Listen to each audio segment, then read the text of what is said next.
Hello? Hello and welcome. I hope people are hearing me, man. Hello and welcome. I'm your host, Wim Lou. You are listening to the Raptors Reaction Podcast. After definitely a frustrating ending at the end there because the Raptors lose 121 to 117 in overtime. That was a winnable game, and certainly with the Raptors going out on a Western Conference road trip for the next 5 games, you really would have liked to take in this one. Obviously, the Clippers didn't have Kawhi Leonard.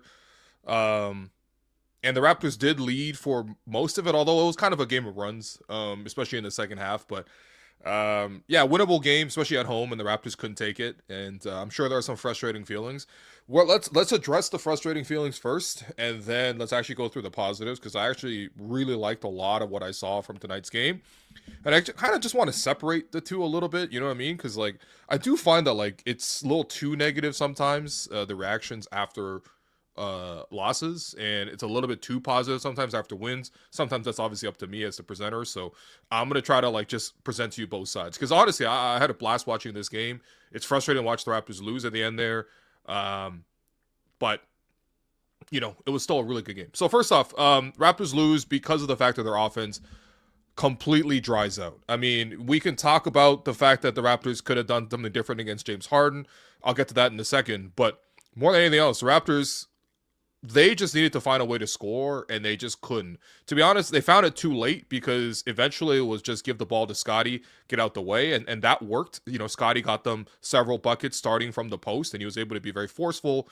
He was able to draw a couple fouls, complete an and one, nice little spin move. But, like, the spacing around that was all terrible, too. Like, the Raptors constantly had a guy in the dunker spot. Why? Why have a guy in the dunker spot? I mean, especially when it was Mamu, like, because at one point the Raptors realized, because they didn't score for the last like 4 minutes of the fourth quarter, and they needed a break here or there to even force overtime in the first place. But Darko actually made a substitution a minute into overtime, which is pretty rare, especially because it wasn't foul driven.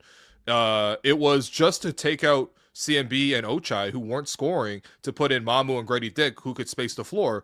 But it's funny because they put him into space the floor, and they still had Mamu in the dunker spot as Scottie was posting up. I'm sorry, but like if they're in the score and the space in particular, they got to be on the perimeter so that when the double team comes at the rim, inevitably Scottie has someone to kick out to. But regardless, um, they couldn't find a way to score. And down the stretch, it was frustrating to watch. The Clippers packed the paint. Clippers played really tough. Again, I got to give them a lot of credit. They've had a tough season. They really battled to turn their season around. And even without Kawhi Leonard, they played so tough tonight. Huge credit to them. But, like, the Raptors needed to adapt to how the Clippers were guarding them. They needed to play through one very effective strategy. And I know it's difficult because we've had times this season where Brandon Ingram has carried the team in crunch time. Literally last game against the Pacers when the Raptors won, Ingram hit 2 threes to shut the door in that game, and then another turnaround jumper on top. So I know Brandon's been the closer. However, we also have to look at the scenario in this game.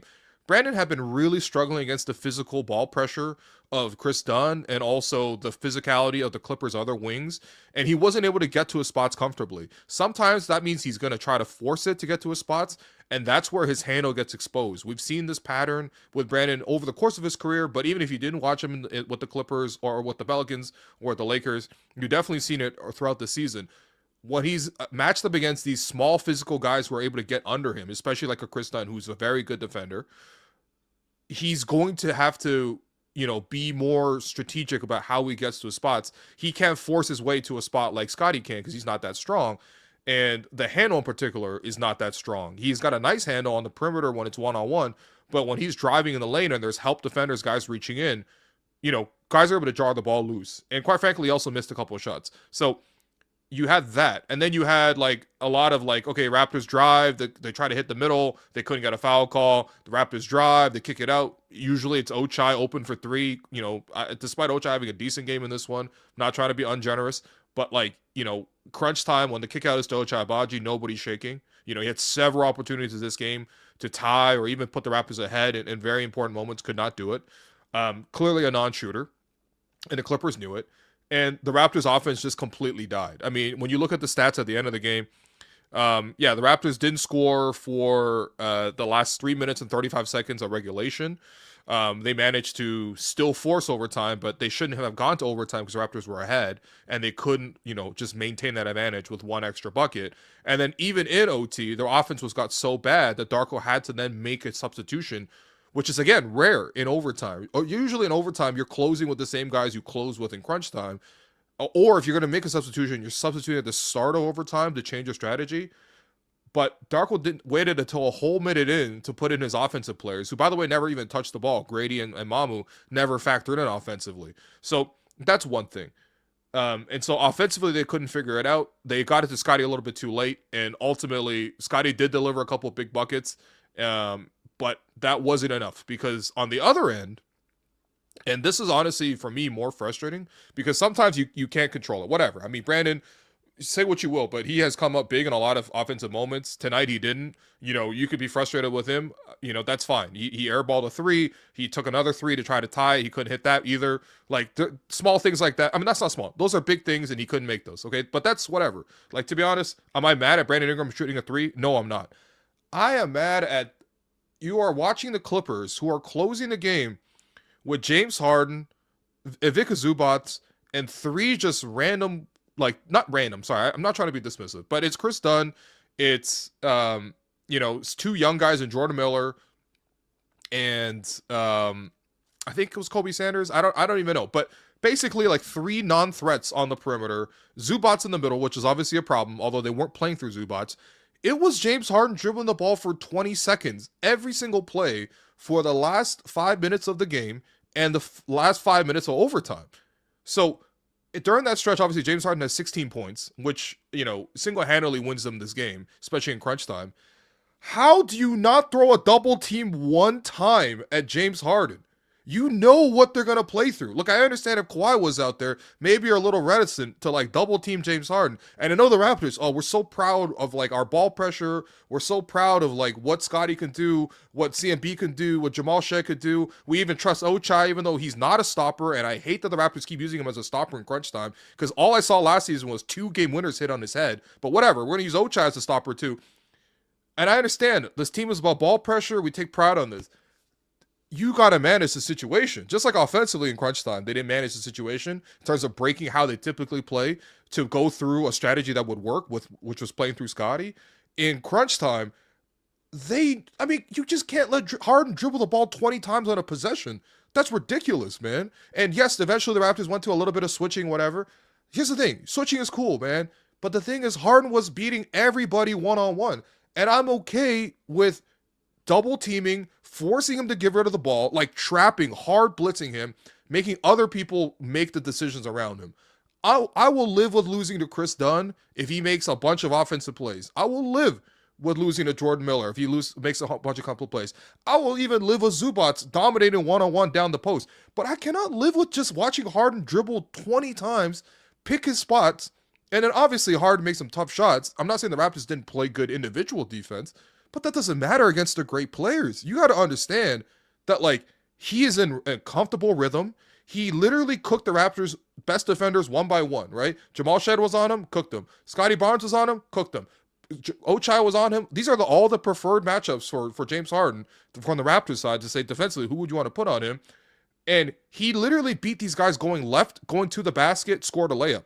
You can't get beaten worse than that, off the dribble in particular, allowing a guy to go to a strong hand off the dribble. And if those are your best defenders, and if they showed you, especially in regular time, that they can't stop them, you have to adjust. You have to trap. And I know the Raptors are not a hard double team. I know that was what Nick used to do, and it honestly drove us a little bit crazy when the Raptors would always be in rotation and always be double teaming stars and whatever. But damn, sometimes you got to roll with the situation. You can't just be so stubborn with how you want to defend, because great players dictate how you defend, right? Your defense does not dictate what great players do. That's just not how basketball is played.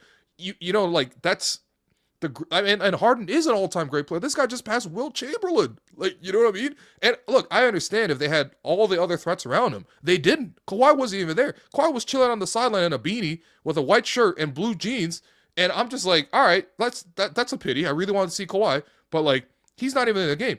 You have to make someone else beat you. You have to make someone else beat you. And that was tough to see. And especially because the Raptors said, okay, we want to put our best defenders in the game so that, we can stop Harden. But on the other end, those guys are not being guarded, and that allowed the Clippers to stop the Raptors. I'm telling you, nobody guarded CMB down the stretch. Nobody guarded Ochai Agbaji down the stretch. Okay? Those guys were not factors offensively. So the Raptors sacrificed their offense for defense, then didn't leverage their defense fully to stop the one threat on the floor. Yo, if the Clippers made 4 threes off of double teams and rotate, and these big-time shot makers was able to make them, I'm fine with that. I don't want to see Harden score 16 points in the last 10 minutes of the game. That's ridiculous, man. That's actually ridiculous. And yes, all love to James Harden, because that was a beautiful performance by him down the crunch time. It wasn't even foul baiting. It was surgical. Guy playing, off the dribble, so tight, still getting. And again, these are some great defenders, right? Scottie and Jamal in particular are great defenders. Ochai did a great job. He's getting to a spot. At that point, you can't not just keep rolling with the same strategy. And it had me just like sitting there, just like, what are we doing? Like, we know, I know we could do something different. I know we could do something different. And that's why this game was frustrating, actually, at the end, was just seeing the Raptors not actually adjust defensively. And that's on Darko. That's not even on the players. That's on Darko. Because eventually, even when he brought in like CMB and Scottie to like, come in, and or not Scottie was in the game, but like brought CMB back into the game. I mean, first off, you took him out the game, then you put him back into the game. You're playing offense, defense, but you're putting in CMB on the offensive possession for Toronto when clearly you want to put him in for stuff like that. But whatever, like, put out to the side. They had to do something different. Like, even just switching alone was not enough. Like, sometimes you got to put the fire out. Do you know what I mean? And you got to worry about the other shit later. Like, it was a 5-alarm fire, basically, with James Harden. And credit to James, because he single-handedly beat the Raptors tonight in crunch time. And I salute him, because, like, how old is James Harden at this point? And he still looks like physically the same, which is impressive. For a guy that gets a lot of, like, critique about, he doesn't take the game seriously, all that kind of stuff. You can't get nearly as good as James Harden if you don't put in a ton of work, if you're not maintaining that, especially when you're older. And we have to respect him as an all-time great, especially in January. If I saw this in May, in June, totally different story. I'd never seen that. But still, like, all salute to James Harden, and honestly salute to Clippers for playing impressive like that. Okay, so those are the frustrating parts, and we could talk about that all night long if you really want to. Obviously, we'll get to your questions in a bit. You can leave them in the chat.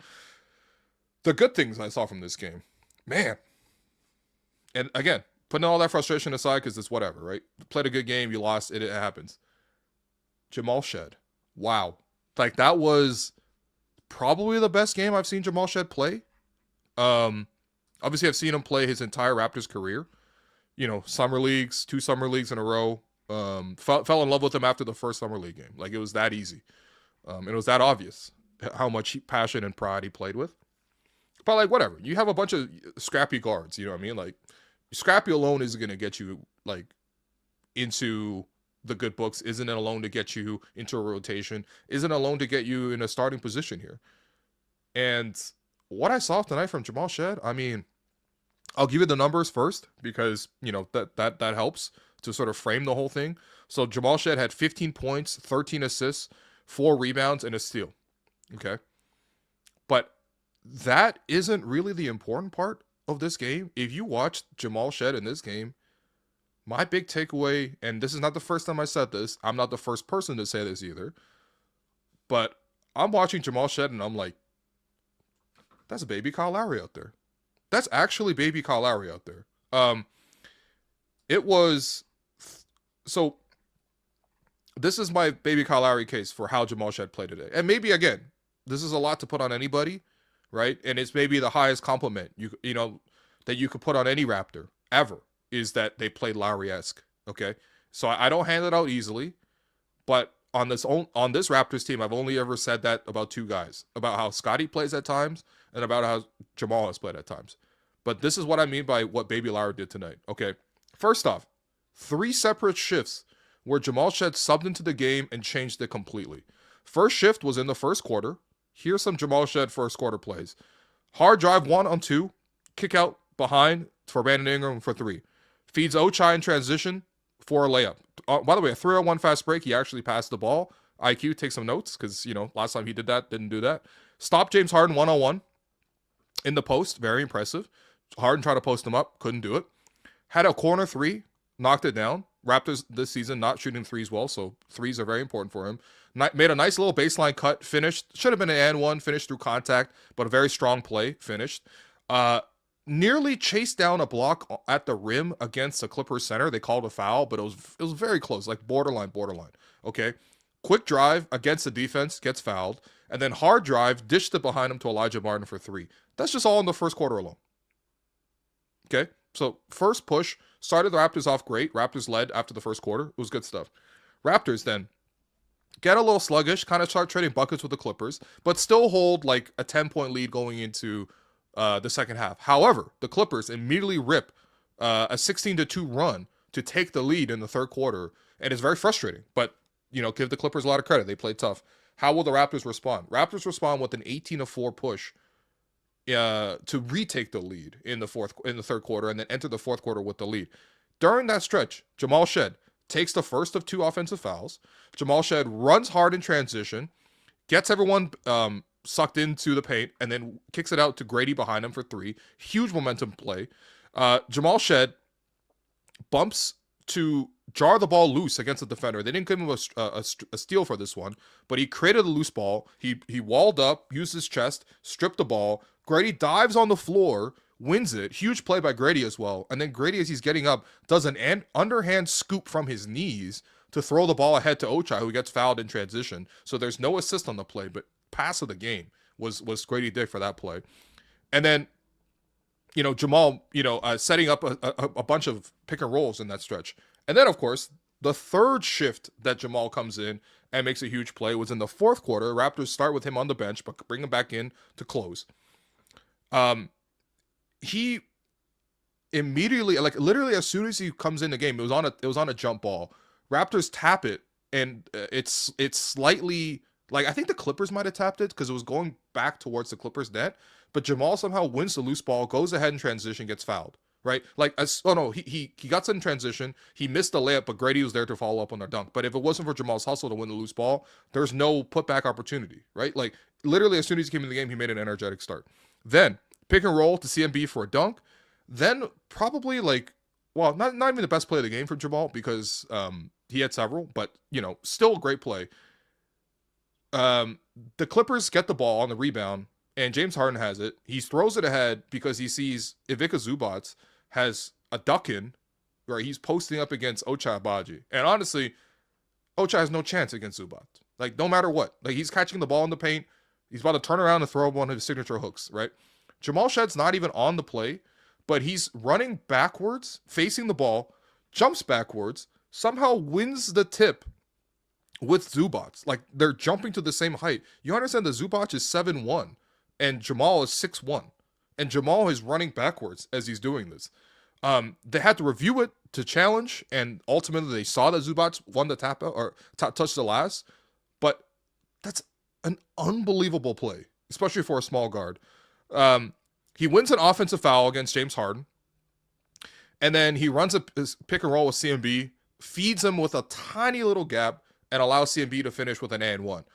And then, of course, most important stop of the game, 109-109, shot clock turned off, Clippers have the ball in James Harden's hand. Jamal Shead is on an island with James Harden. James Harden had just scored 6 straight to tie the game. And Jamal plays one-on-one against Harden. There's no help, nobody coming. It is one of the most, difficult situations to be in defensively possible. And he cuts off Harden from going to the left, which is his preferred hand. Then stops Harden, at the free throw line. Harden then tries to draw a bit of a foul. Jamal keeps his hand straight up. No foul call. Contested. And then Harden has to shoot over the top of it and shoots an air ball, which was one of the only stops the Raptors got on Harden down the stretch. And maybe that alone was okay, maybe we try to play Harden one-on-one at this point. But literally with the game on the line on an island by himself against James Harden, who was red hot, Jamal Shead does that. Now, unfortunately, I'm not here to deliver any sort of recap of how he did in the overtime because Jamal Shead never had the ball in overtime. But nevertheless, sensational 3 different shifts from Jamal that just changed the game entirely. And this is why I was calling him Baby Kyle, because if you're really going to boil it down, if you're going to sit down and imagine what Kyle does that like typifies a Kyle Lowry type of performance. Okay. Number one, if it's going to be a Kyle Lowry performance, he's got to draw some offensive fouls. What the charge is to Kyle Lowry is what the moving screen is for Jamal Shead. Jamal is so good at drawing those moving screen calls. He drew 2 today, including one against Harden late in the game. That were just huge momentum shifters. You have to use whatever you can in your arsenal when you're 6'1" to be effective defensively. And yes, sometimes that involves a little bit of embellishment, or at least letting the referees like notice the illegal contact that happens. But 2 offensive fouls, very Harden-like play, or very Lowry-like play. Another Kyle Lowry type of play. When you think of Kyle Lowry, you're always thinking about David versus Goliath moments, right? Kyle Lowry taking a charge on freaking Joel Embiid or stuff like that. When I saw Jamal Shead run back in transition, not on his own man, jump backwards like a free safety, and win a tap out against Zubats on a hit-ahead pass, that's David versus Goliath. That's a play Kyle Lowry would have made as well. Amazing. Then, of course, you're talking about, okay, on the offensive end, what does Kyle do great? Now, obviously, he doesn't have the three-point shooting that Kyle has, and that's the very, very big thing, okay? Because Kyle was amazing at the three-point shooting. And Kyle was an actually amazing rim finisher, too. I mean, there's lots that Jamal has to catch up on the offensive end. But one thing that I loved about Kyle, especially older Kyle, who wasn't as much of a scorer, pick and roll mastery. You give Kyle Lowry anybody to play pick and roll with, whether that's Amir Johnson, Patrick Patterson, Jonas Valanciunas. I've seen him do it with Tyler Hansbrough. I've seen him cook with Bebe Nogueira. I've seen him cook with freaking Serge Ibaka, Marc Gasol. I've even seen him cook at times with Aaron Baines and Kem Birch. He got Kem Birch a whole contract at the end of his career. Pick and roll mastery. And when I say mastery, I mean, you got to be able to do with anybody, right? One thing we talk about with IQ is, well, if he doesn't have Yak in the game, he can't really play pick and roll. Well, why not? Because I see Jamal tonight feeding CMB like 5 times on the roll. I'm seeing him feed Mamu nonstop, either cutting to the basket or popping out for 3. I'm seeing him drive, collapse, kick it out to Scottie, drive, collapse, kick it out to Gradey, drive, collapse, kick it out to Elijah. Pick and roll mastery. I'll cook with anybody. And I'm not saying he had the game on a string like James Harden and he can control all outcomes. He's not like that. It's more opportunistic. But the different types of passes, the different windows he hit, beautiful stuff. And he literally made it work with everybody. And of course, clutch defense. And that's the one-on-one stop against James Harden. To be honest, I would have lived with more one-on-one defense if it was just Jamal guarding James Harden at the end. But ultimately, that wasn't even his assignment. So my big takeaway was just watching Jamal and just being so like enamored with it. And of course, like some pretty good efforts from the other young guys too. Gradey Dick continues to have, continues. He has a second consecutive strong game, which is really nice. Seeing him play free, seeing him play hard, knock down a couple threes, which is always so big. 3 of 6 from 3 tonight. Might be the first time he's gone 500 from 3 in a minute. But played so hard, rebounded again successfully. 7 rebounds, including 3 offensive. Just like skying up there for rebounds. Diving on the floor at least twice, winning the loose ball. You know, the underhand toss to Ochai, like one of the plays of the game. Like by far. I mean, just beautiful stuff. And watching Gradey break out, watching his teammates continue to find him, watching him like still hunt for threes. You gotta keep shooting. Nothing's worse than a shooter that won't shoot. You know what I mean? So even if he's missing, I still want him to search because they needed offense tonight so badly, and Gradey Dick gave them that spark. And that's the thing. If you're coming off the bench, I'm talking a spark. I'm not talking about consistency off the bench. If you're consistent and you're good, you're a starter, right? But if you're coming off the bench, can you change the game with your energy? And not just with one type of play. Gradey Dick on 2 consecutive games has done that. Keep going, Gradey. You can do this. Like, this is a good affirmation that you can do this. You know what I mean? So I like that from Gradey. And then CMB. I thought CMB played so tough tonight. Again, the Raptors continue to push the limits of CMB. They've thrown him to the fire, right? All right, Jakob's got the worst back in the world, right? 3 weeks ago, they said he'd be back 1 week ago. Take that in. And Jakob is still just sitting on the bench, okay? But in that time, yes, they got Mo Bamba for a 10-day. He played 5 minutes and is no longer with the team.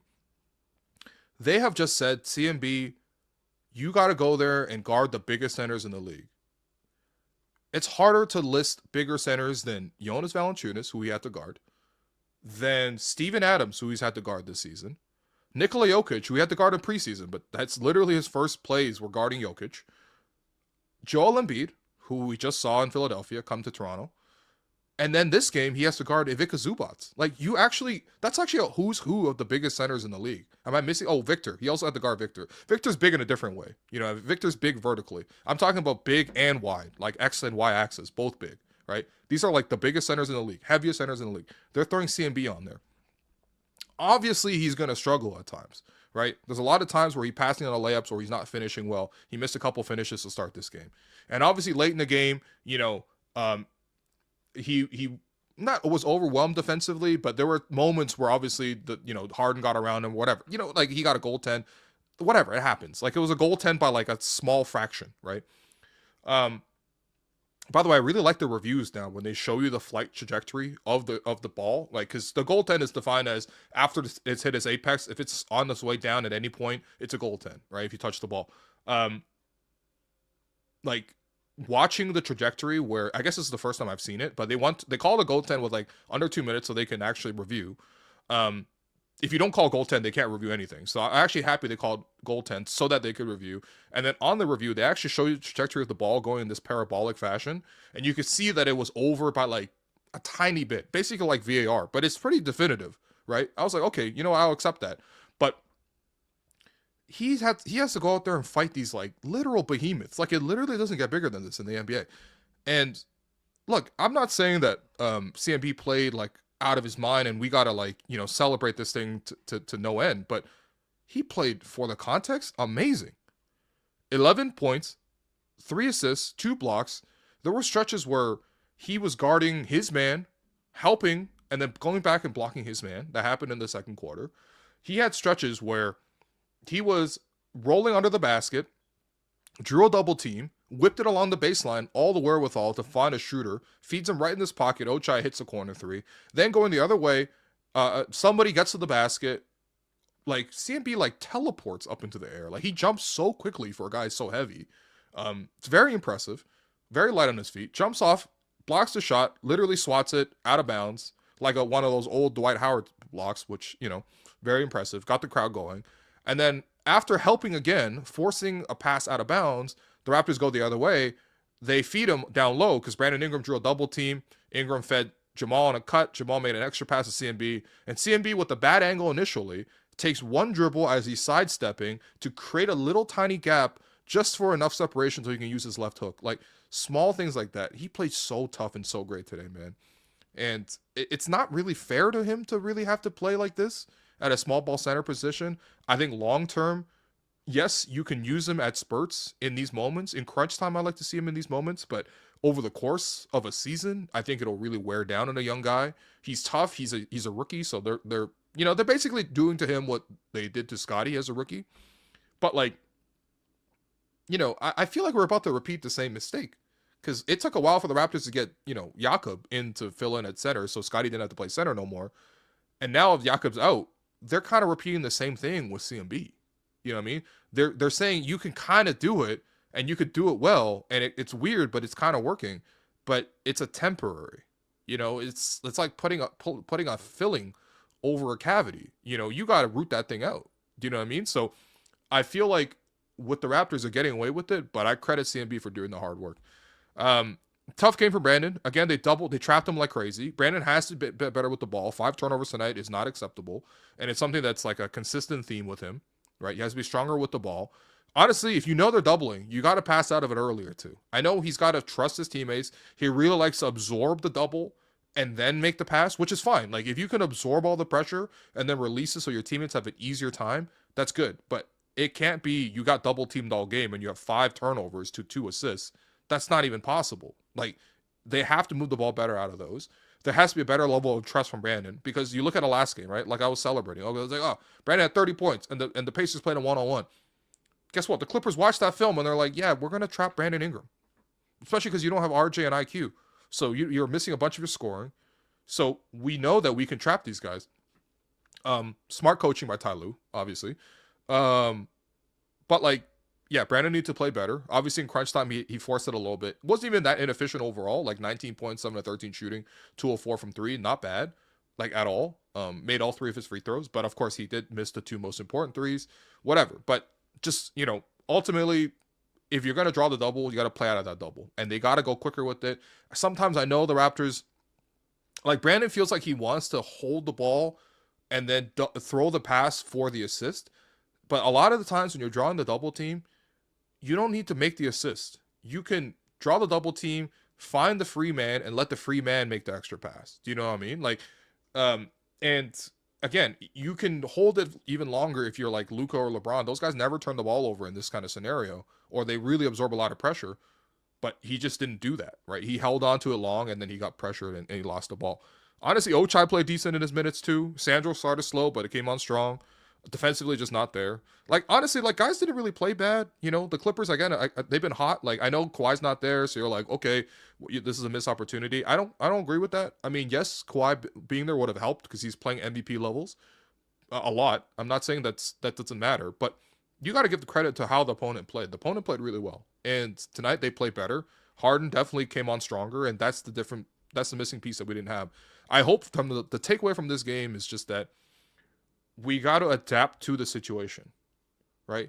We can't just say in crunch time, we want Scottie guarding the best player and we want Brandon taking every shot.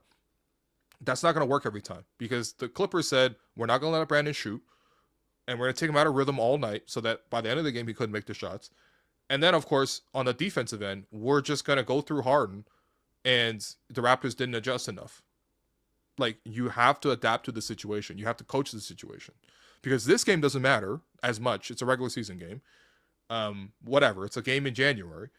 But I think when you go ahead to the playoffs, when you go ahead to like must-win games, and the Raptors have done well in crunch time, so I'm not trying to say that this is like a huge coaching issue that we got to address right now.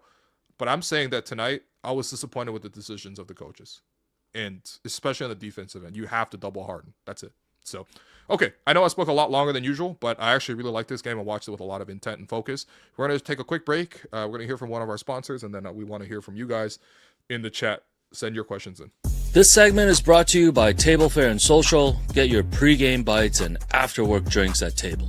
It's a great location, right across the street from the arena and just steps away from Union Station and the Metrolinx bus terminal. Will, I love my wedge salad, but there's plenty of options at Table. What should we have next? Oh, we could have salad for days, my friend. Oh, you're talking about salad days? I love salad days, man. They got a different salad for every day of the week. You can never get tired of the options there. Oh yeah, I heard about this place. This was your go-to lunch spot forever. You always said the lettuce was so crispy. Man, it's so crispy and fresh, and now this can be your go-to meal before Raptors games. I like that. Grab a pregame salad at Table Fare and Social right across from the arena. Okay, we're gonna take your questions, but first, just to inflame people even further, here's a picture via Vivek Jacob of Raptors in 7 and also Locked On Raptors. So the Raptors again, they have a board in their opposing locker rooms at Scotiabank Arena. It rotates to show former employees of the Raptors, and obviously there was a welcome back for Kawhi as well. But yeah, welcome back, Jeremy Castleberry, bro. People say, who the hell is that? Yo, if you don't know Jerry Castleberry, you're too young to talk raps, man. Are you kidding me? This is Kawhi's like personal guy. This is like his Thanasis, basically. He was on the Raptors assistant coaching staff, and that's him flexing the ring as well. Shouts to Jeremy, actually. I'd never heard a bad thing really about Jeremy Castleberry, really, but he definitely did feel like, because he actually low-key broke the Clipper news, by the way. If you remember, like, I think it was like 2 a.m. It was like July 7th. So it was like at least a week plus into free agency. And I think like Jeremy Castleberry posted a Clippers logo. And it might have been at the exact same time as like the news was broken by Woj back then too. But like, yeah, it was, anyway, it's just a pretty funny picture. I thought people would know who that is. Okay. We'll take some of your questions. Appreciate you guys for sending them in. Obviously, first off, we're going to get to the money because that's always highly appreciated. We got $10 here. Thank you so much. Do you think we can do a better job of getting BI in better positions at the end? He looked uncomfortable and getting doubled almost every time. Yes, absolutely. They can get him a better look. To be honest, the only look they seem interested in getting him is a post up on the left block, catching the ball, and hopefully playing one-on-one. Couple things that went wrong with that. Number one, the Clippers did a great job being physical with him off the ball. So, right? I mean, physical with him on the ball too, but especially off the ball, bumping him to his spots, making it difficult to catch. Part of that is Kris Dunn. Kris Dunn is like an all-world defender, right? Like that's literally what he's in the league for, is his defense. So he was getting up under Brandon. You know, he's got the super long arms as well. So Brandon usually has the advantage with the long arms. Like, you know, the Clippers are just doing a great job denying. The thing with that is, I also think I needed Brandon to like do a better job of making the pass out. Yes, sometimes you'll look out and you'll be like, that's not a shooter, so I don't want to kick it out to him. But even just swinging the ball to an open man, you have to trust that that guy is going to make the right play and carry the advantage forward. Because once he's drawn the double team, it's enough. You know what I mean? Like, that's where the trust on the teammates have to come. And honestly, like, a lot of times guys are not going to be able to like make the play out of it, but that'd be like saying the Raptors should lose trust in how Brandon operates in crunch time when he misses a shot instead of making one, right? It's all about a process, and he knows that too, right? But there's times, especially when he sees CMB, he doesn't like to pass to CMB because he doesn't really trust the shooting, and I understand that. Like, CMB wasn't going to be able to hit a big three in this game, but there's moments where you just got to be able to trust the ball movement in and out of that situation. So that's one. Number two, Scottie actually did wave off Brandon a couple times, which I thought was pretty significant. There was a play early in the fourth quarter where Scottie had the ball in the wing. Brandon was like deeper in the corner, and Scottie just literally told him, like, he waved at him like 3 times, like, get out the way, get out the way, get out the way. And then Scottie won 1-on-1, and then I think he got fouled on that possession, but on a good take, right? So that was nice. And then he had another play where Brandon got the ball, pushed the ball up, and immediately put the ball in Scottie's hands into the left block, where typically, again, they try to set up Brandon. So I think there was like a good recognition today in terms of like where to go, right? Even from a player's perspective. But yeah, I do think that like there's probably different ways. Again, like a lot of it really depends on the handle, right? Because the stronger your handle is, and obviously the stronger you are physically too, but the stronger your handle is and the tighter it is, like the more you're able to operate and create for your own shot.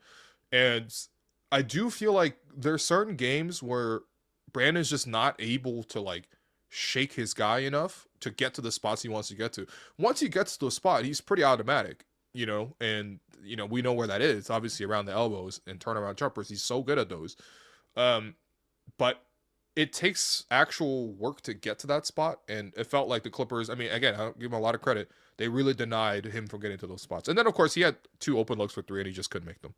You know, those are pretty big. By the way, Scottie had those too. So it's like basically both Scottie and Brandon took turns. I think they were like 0-5 in the fourth quarter and OT on threes. Like, that sucks. You know what I mean? That sucks.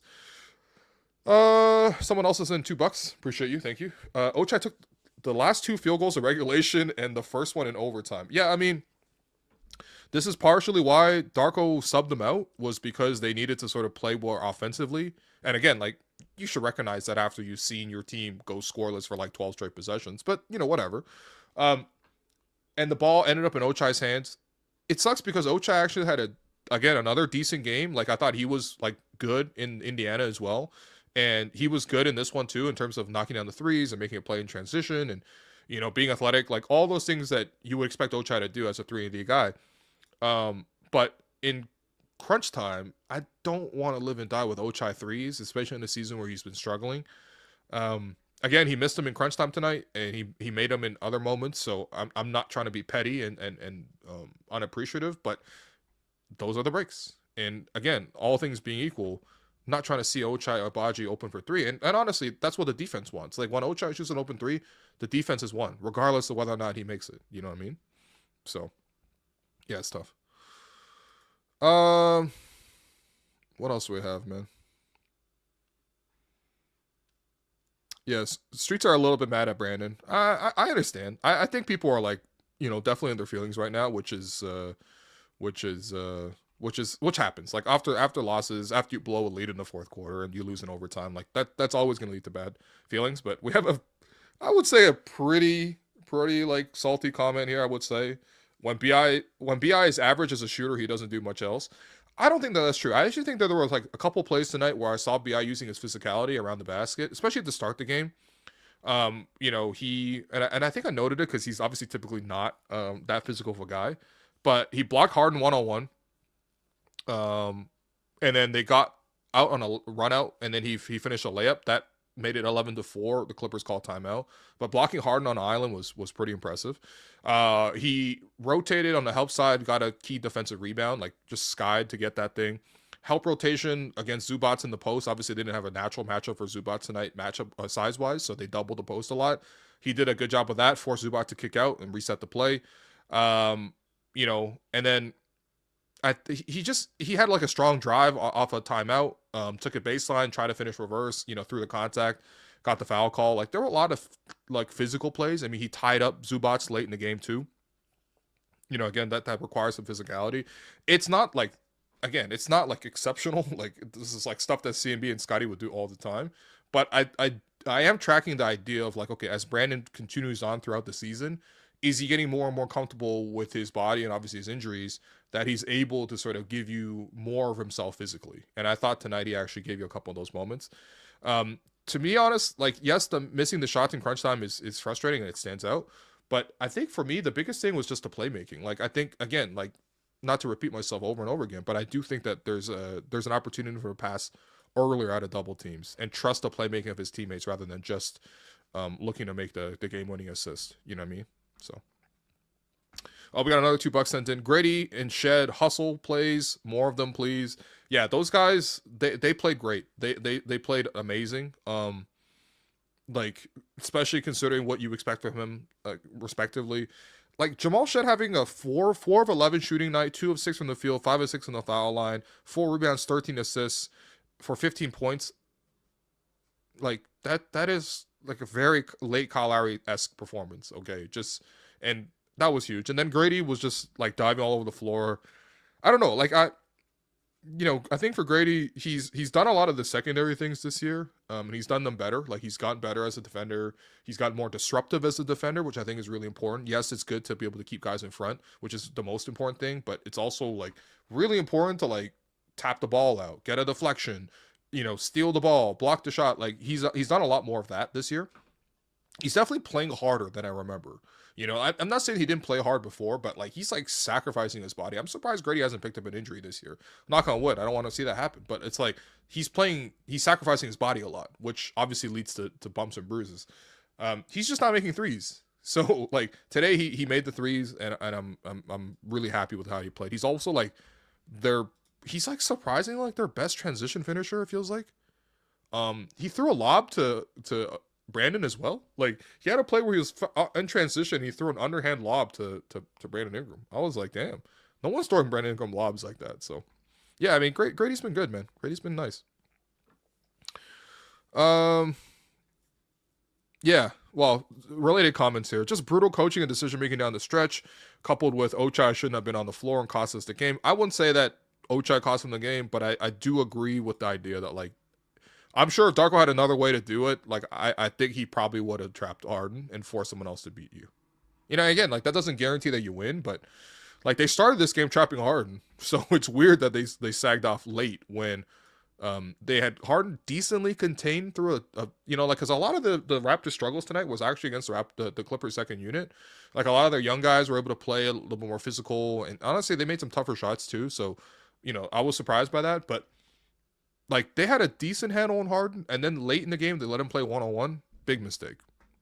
Just keep the lid on Harden. If I lose to Jordan Miller, I lose to Jordan Miller. You know what I mean? I lose to Kris Dunn, I lose to Kris Dunn.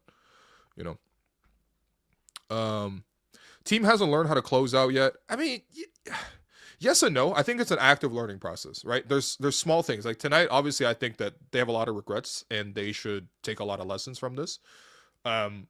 But I do think in general, the Raptors have done a lot better job in crunch time. So, you can define crunch time however you really want to. A lot of it is just like a feel, you know what I mean? If the game feels tight, then we make it, we kind of like define it as such in our brain. But I think the general accepted one around the league is like if the score is within 5 points either way in the last 5 minutes.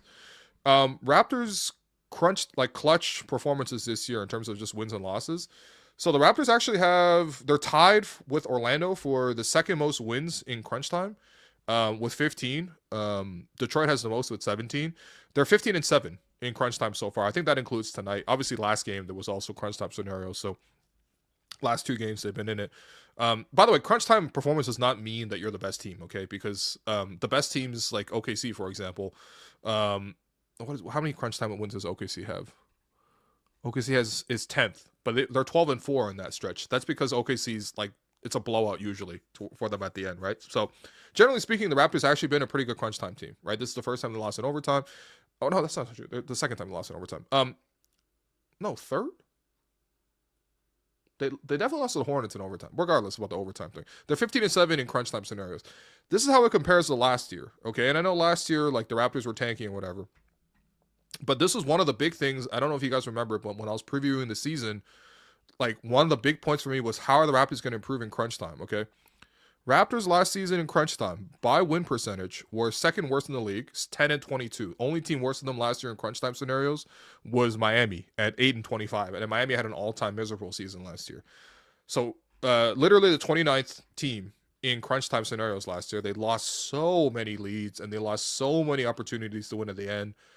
So many missed chances. And then, of course, the year before that, the Raptors were 17-25 in crunch time, which was 27th. Now, you're going to tell me, of course, the Raptors were tanking, right? Obviously, Darko was making moves that were like, trying to lose basically by taking off the starters at the end and closing with G League guys. Like, to be honest, pretty shady stuff. And honestly, not shady, but like, if we're talking unethical basketball, like that's unethical basketball, man. Like, but whatever, like that's what they were trying to do. They were tanking, right? But it wasn't just that. Like, the young guys and even the veterans on the team had lots of mistakes in crunch time where they lost, right? And there were lots of moments. Like, I remember these. Like, the Raptors, for example, they played the Clippers, right? There was a play last season. I was there and into a dome. Like, it was in November of last year. The Raptors played the Clippers. They lost by 3 at the end there. And they were down 3 with the ball. And they just kept running a play where they inbounded to Jakob Poeltl with his back to the basket above the 3-point line, catching it off the inbound. And I think we tried to do a give and go back to IQ for 3 because IQ was cooking that game. But the Clippers, every time they saw that they were inbounding to Jakob Poeltl, intentionally fouled Jakob Poeltl twice because the first time they actually had a foul to give, which should have alerted them like, yo, this doesn't work because like if we inbound to Jakob, they're just going to foul him. But they did it twice. They fouled Jakob twice. Jakob, like, obviously got to put on the free throw line as a poor free throw shooter, and the Raptors lost that game. I was like, I couldn't believe it. I remember just like, because we had to interview Norm, because we had to secure an interview with Norm. Shouts to, Clippers PR and obviously former Raptors PR. But like, Justine Jones. You saw her a little bit on TV tonight, sitting behind Ty Lue at the scorers table. But she had secured us like a interview with Norm Powell, right? So, we were basically like me, Alex, and Jerome, our little production crew were like waiting to interview Norm. But like those guys had to like physically pull me back from going to the press conference to be like, to ask that exact question of why did you keep inbounding to Jakob Poeltl with his back to the basket, right? So there are plays like that really stand out in terms of crunch time execution. Like, I think the coaching staff, I think the players, all of them really struggle with it. This year, the Raptors have actually done a much better job in crunch time. Again, having a guy like Brandon who you can play through has been huge, and you're going to have to live and die with the results. So far, he's giving you more wins than losses. But I think there's still an ongoing improvement. And for a young team, learning how to win and manage in situations is so big because the Raptors have already gotten to the point, and they've grown a lot, where they can be in most games, right? Like, most games are in. Like, very rarely do you see the Raptors get blown out nowadays. I mean, you saw that against, I guess, the Wizards after, on Boxing Day. You saw that against the Sixers recently, but they fought back, but whatever. They never really fought back. But, like, ultimately, they're in every other game, right? So you're in the game in the end, but you have to manage and outplay and focus on the details and avoid turnovers. All those things the Raptors get better on. And then, of course, defensively as a group, how they defend, who they trust to defend, what the coaches schematically do to defend, all those things can be improved on. So that's where the perfection has to come from. So they're taking a good step, but they got to keep going, Actually, I really love games like this, man. I think it's frustrating, but I think it really gives you a chance to evaluate what's working and what doesn't work. You know what I mean?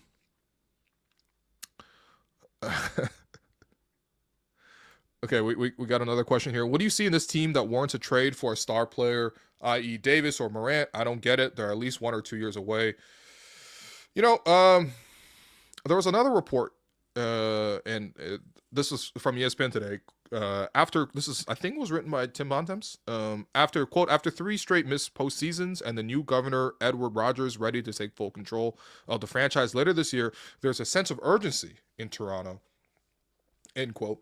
So one thing to report from this game, and I wasn't there, so someone I trust was at the game and noticed this and relayed it to me. But before the game, there was like like a decently long conversation, at least 10 minutes, between Ed Rogers, Keith Pelly, and Bobby Webster, like near courtside before the game. Now, whatever, like, they're the management of the team, ownership and management of the team, so they should talk. But I'm not gonna lie, I haven't seen Ed that many times in the arena this year. I mean, again, maybe I just missed him, maybe he's sitting in the back, whatever. But obviously I see Bobby and Keith pretty much every day. But yeah, I was like, okay, interesting. If this is one of the few games that he attends, like, I'm sure that he saw the excitement and the potential in this team, but also I think people want results. I mean, the Blue Jays obviously, suffered some L's in the last 24 hours, losing Kyle Tucker to the Dodgers and then losing Bo Bichette to the Mets. So that hurts, the other part of Ed's business. But, I do, it does feel like the Raptors are moving with an urgency that isn't fully warranted. I think for most fans, they're like, okay, if we step back from like the day-to-day, moment-to-moment, you're like, okay, it's been a pretty good season. Like, it's a lot more exciting, a lot more competitive. And yes, they're young. Yes, they still can't really beat good teams, but they're really more competitive. And it does feel like there's an upshot, right? Guys that they brought in recently, they do feel good, drafting Jamal, drafting CMB, bringing Mamu in, Brandon is a clearly very good player. Like, they're moving in the right direction. Darko, you're getting more and more confident in Darko over time too, seeing his process work. Like, so there's that portion, but it also does feel a little bit like, why are the Raptors linked to every single star? And I know the front office doesn't mind. They're like, whatever, man. Like, we talk to everybody, we shake every tree. That's like their approach. And obviously that's going to get reported and turn into more and more reports of Raptors are talking, Raptors are interested, blah, blah, blah. And, the reports can be one thing. I ultimately judge them on what they actually do. But yeah, it does feel like they really want to add another guy. And, this roster's not perfect, right? I think they can clearly upgrade on IQ. They can clearly upgrade on Jakob. And if they don't feel that confident in RJ long term, they could probably use the opportunity to turn RJ's contract into something else. Especially now that he's playing well, although he's been injured. So, that's my read. And of course, if you're going to trade some starters, you're probably going to go for the big stars. You're not just going to trade a starter for another starter that fits better. You know what I mean? So, but that's a good question though. And it is interesting. I don't have a clear answer on that. Don't have a clear answer. Because again, if I was running it right now, I'd be pretty happy with my situation. I would just kind of wait it a little bit, but we'll see. We'll see. And for the record, I know we get asked about this every game basically, but I'm a hard no on Sabonis. I'm like, maybe if you can get off Yak's contract on AD, and I'm a maybe in the sense of I'll maybe do it if you really get the medicals and you're really sure he can play the rest of the season once he comes back, and and of course you don't promise an extension off of that. So that's probably a no, considering that those are two difficult things to say right now. And I'm pretty sure they don't really want Morant, even though I think that they keeps getting brought up, but we'll see. We'll see. Should the Raptors gone to Scottie early in the fourth quarter? It's not like Scottie didn't touch the ball in the fourth quarter. Scottie definitely had the ball a decent amount in the fourth quarter too. I think one of the big issues was just Raptors turning the ball over, in some pretty inopportune times. There was a stretch there where, and it was was it the fourth quarter? Yeah. So, Scottie had a turnover, Brandon had a turnover, and then Jamal had a turnover. And I'm like, dude, these are the three operators we have tonight. They can't just be combining for turnovers. So that actually killed them a little bit. But yeah, a little positivity. I'm really glad that Gradey's getting his groove back. Yeah, man, listen, I think for Gradey, like, he's fighting the good fight, and you have to trust that the results are going to come eventually. I think the coaches have done a really good job being patient with him, because there's lots of opportunities that I would have bowled him, or that would have warranted him, getting pulled for more opportune, different players who could play. Obviously right now, There are some injuries at his position, right? So Jacoby's not fighting for injury for minutes because he's got a hip pointer. James the battle, kind of in and out, but like, he turned his ankle, so he's not there today.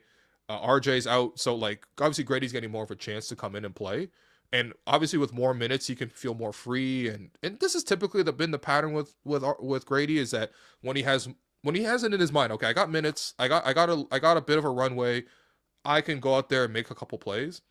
Just like how at the start of last season, although last season he was featured, this season he's not featured, but he's playing more minutes.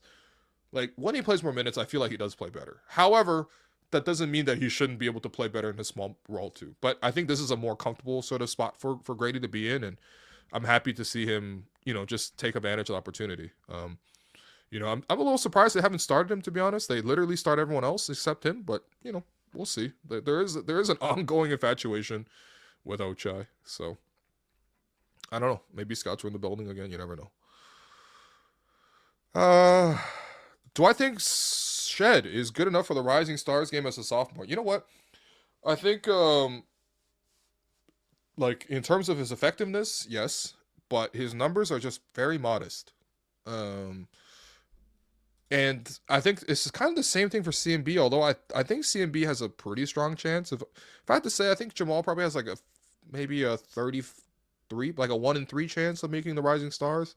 And I feel like CMB is like maybe a 2 in 3 chance, Neither guy's a lock. Neither guy's a lock to not make it either. But yeah, I mean, for Jamal, his effect on the season is quite good. And obviously every Raptor fan loves him. And if you've watched the Raptors really closely, you know that. But like, he's averaging 7 points, 5.5 assists per game. It's, you know what I mean? Like, if he put on a losing team, he probably would have been starting and he probably would be putting better numbers and he'd be going, even though he's the same player. But that's kind of how it goes sometimes with the Rising Stars game.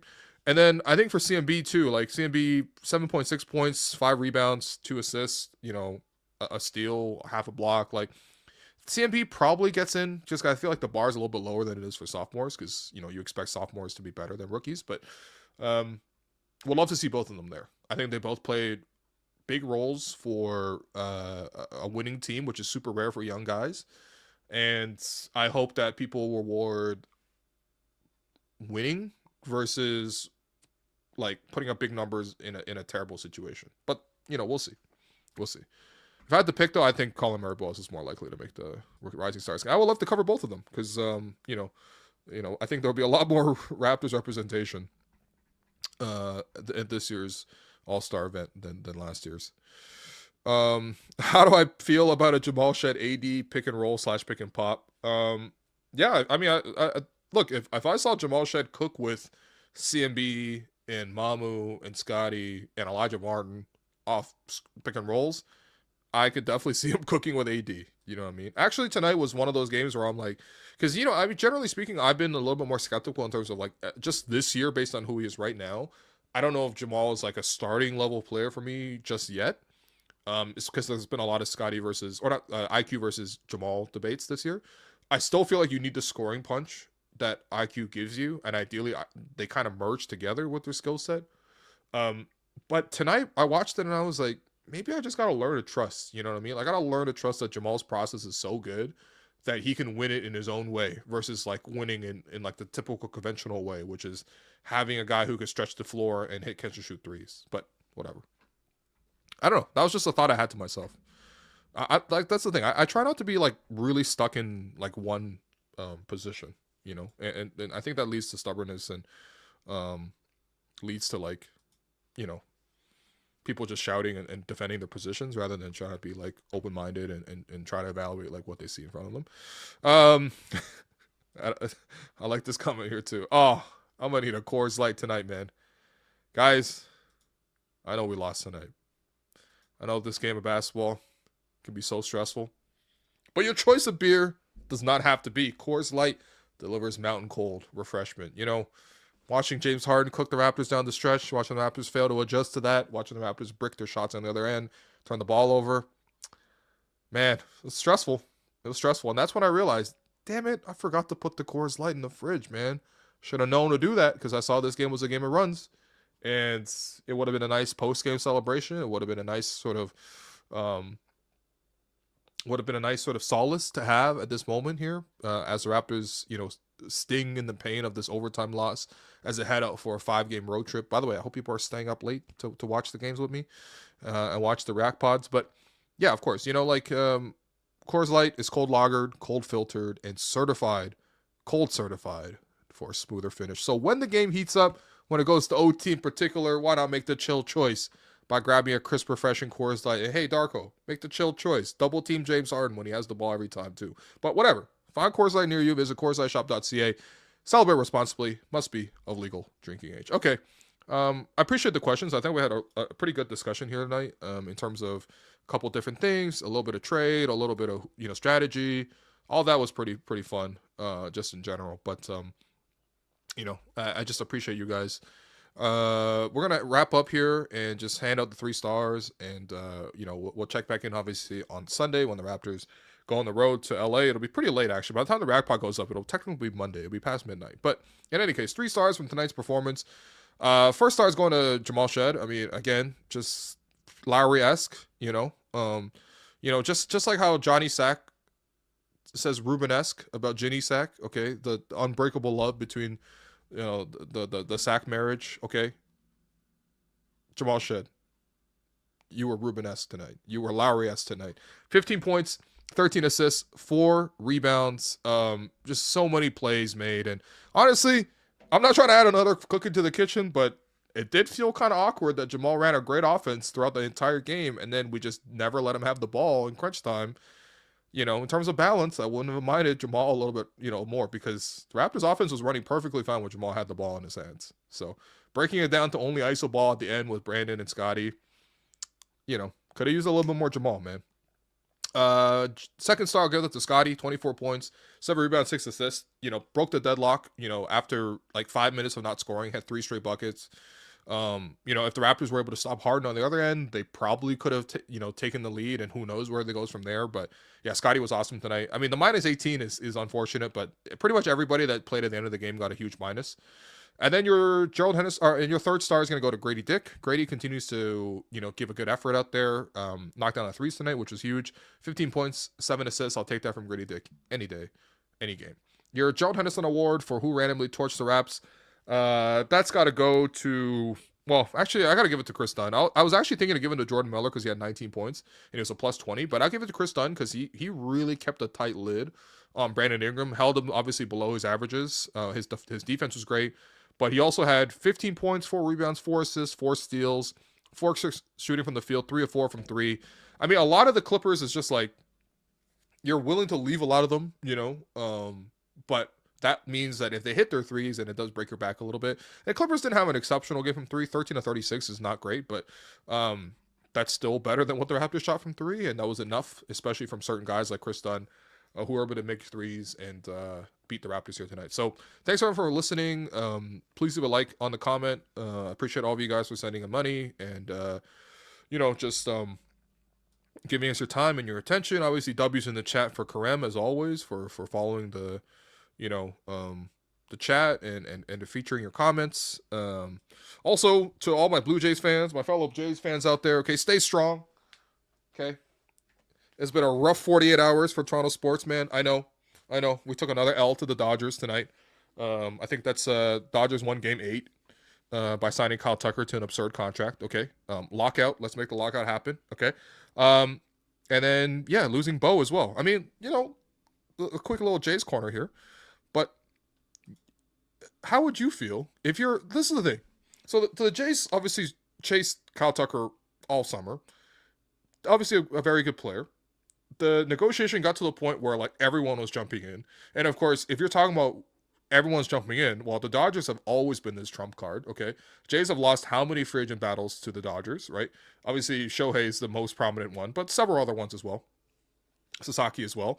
So you're in this race. All of a sudden, Tucker, the Dodgers basically throw down a gauntlet and say, we'll sign him to this unprecedented contract. I didn't even know in baseball you could put 2 player options in, so you can opt out after like several years, whatever. But like he's gonna pay like $60 million a year. Okay, unbelievable. The Dodgers effectively are paying double the tax of that too. So they're basically paying him $120 million just to have him on the roster. They've taken him out of the Jays' hands, and my whole thing was just like, look, if you're gonna chase this guy all free agency, you can't just suddenly turn back to Bo and be like, hey, Bo, just kidding. We love you, man. Come back. You know, like, Bo is probably be like, yo, I've been with your franchise for like 9 years. I've been through the ups and downs. I hit a 3-run home run on one leg in Game 7, right? I played through injury on a free agency year to like chase the World Series with you guys and whatever. Like, you might say, well, anyone would have done that. That's still a huge thing, man. He had like what did he sign for? Like 200 million? Like he had like 200, had 9 figures on the line. He put his body on the line. He literally delivered with the home run off Shohei, no less, in Game 7 of the World Series. You leave him out to dry for this long, and then you can't be surprised that, like, hey, by the way, he chooses to leave and goes to New York. And by the way, sacrifices, because obviously, you know, he's no longer good defensively at shortstop, so he's playing third now for the Mets or whatever. But like, this is what happens, man. You were trying to chase this other person, and you come back to your, it's tough, man. It's tough. I think if you could have played this free agency period, over again, if you were to rewind, I think you could just like hold on to Bo and keep building. But instead, they chase the sun and they get burned. They lose to the Dodgers, which stings like crazy, and then they lose their own guy now too. So I know the Jays still have depth in the infield. I'm still pretty happy with like, Ernie Clement and Andres Jimenez. These guys are going to be big, and they have Ponce. Like, it's not like they didn't do anything. But yeah, it has been a tough 24 hours, man. So, and I know Tucker was the better player, though. I get it. You know what I mean? There's a price to being ambitious, but damn, bro, I think the Jays. I mean, Bo is ours, man, and letting Bo go at this moment, it's tough, man. I mean, not to compare the Leafs and the Jays. But you've seen this season, like, having Marner walk off, and whatever. Marner's a whole different can of fish. I'm not trying to compare those two situations exactly. But, like, now that it's just Matthews, you're, like, watching Matthews, you're like, okay, he's not as good without Marner around. And obviously they have a chemistry. Like, guys don't just play by themselves. It's a team game. I don't know. I just hope it doesn't lead to a disappointing year. That's all. But as of right now, I feel like it's hard to say we didn't make... I don't think we made the chill choice. Honestly, bringing back Bo would have been the chill choice, And who knows? Maybe the $40 million for Bo was going to be there, and he might have walked anyway. I do agree it is an overpay, but both were overpays. You know what I mean? If you were trying to chase Tucker and he cost you $60 million, like, that shit was going to be an overpay as well. So, I don't know, man. It's tough. It's tough.